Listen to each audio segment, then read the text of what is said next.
with 77% of the workforce saying that they have experienced some sort of burnout in their current role. We need help, and I'm turning to one of my friends and a certified coach to get us exactly that. Linda Zelnik, welcome to the Sami Cone Show. Thank you, Sami. It's great to be here. Well, I'm excited to talk about this because I just gave this crazy statistic about the workforce, but really we all work on some capacity, whether we're talking about a stay-at-home mom, someone that's retired, or you're in your traditional 9 to 5, we all have something that we're doing every day. And if that's not bringing us joy, it really eats away at us, doesn't it? It really does. Those little things that drain our energy add up to really put us at risk for burnout. Yeah, and so you've written a great guide, a book called From Burnout to Boom. What else did you find that really made you want to write this, may I say, a very practical book, and I say this in the most complimentary way possible, a quick read, because if we're burned out, we don't need one more thing to add to our plate, right? Yes, yeah, that was the goal of Burnout to Boom, was to make this accessible.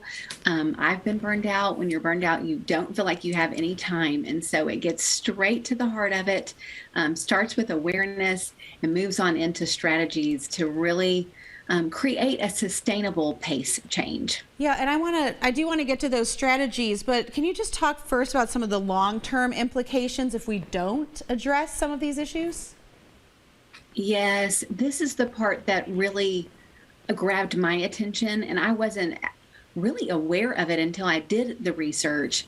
So we operate at this pace, and we start to think it's normal. It'll get better next month, or when the kids are a little older, or in this phase, when life slows down. But if it's left untreated, it can lead to diabetes, heart attacks, long-term depression, so many things that are more serious than we realize by just going from one thing to the other and living in a state of exhaustion or overwhelm. Yeah, and I think a lot of us are feeling that. And I think, especially even coming out of quarantine, everyone thinks, oh, well, we weren't doing a lot, but even that takes a toll, that exhaustion. So if someone just is tuning in right now and you could tell them one thing to change today to help them move from burnout to boom, what would that be?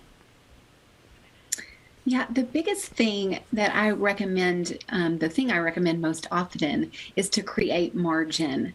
So by having our days scheduled constantly, going from one thing to the other, and culture supports this to do all the things, we don't have any space for the unexpected, and yet we know the unexpected comes up.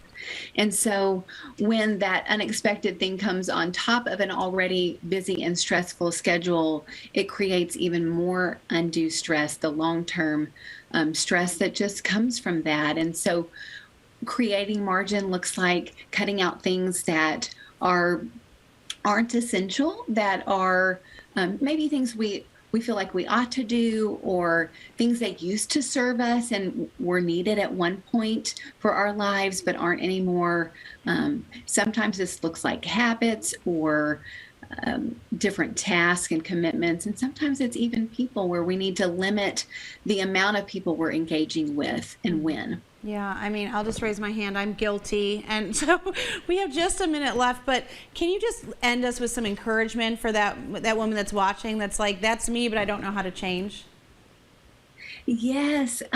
So first of all, your best matters. Your full self, the feeling like yourself again, is very important, and it's doable. It is. I've got this guide here for you with several strategies filtered in to help pick what fits you and your context, and little sustainable shifts add up to make a big difference. And self-care helps, but we can't self-care ourselves out of burnout, or we wouldn't have ended up burned out. Oh my so goodness. That's anybody that I can help with a strategy session, I'd love to. Yeah, that's so helpful. We're going to put your website up at altacoaching.com. Thank you, Linda, for all your help today.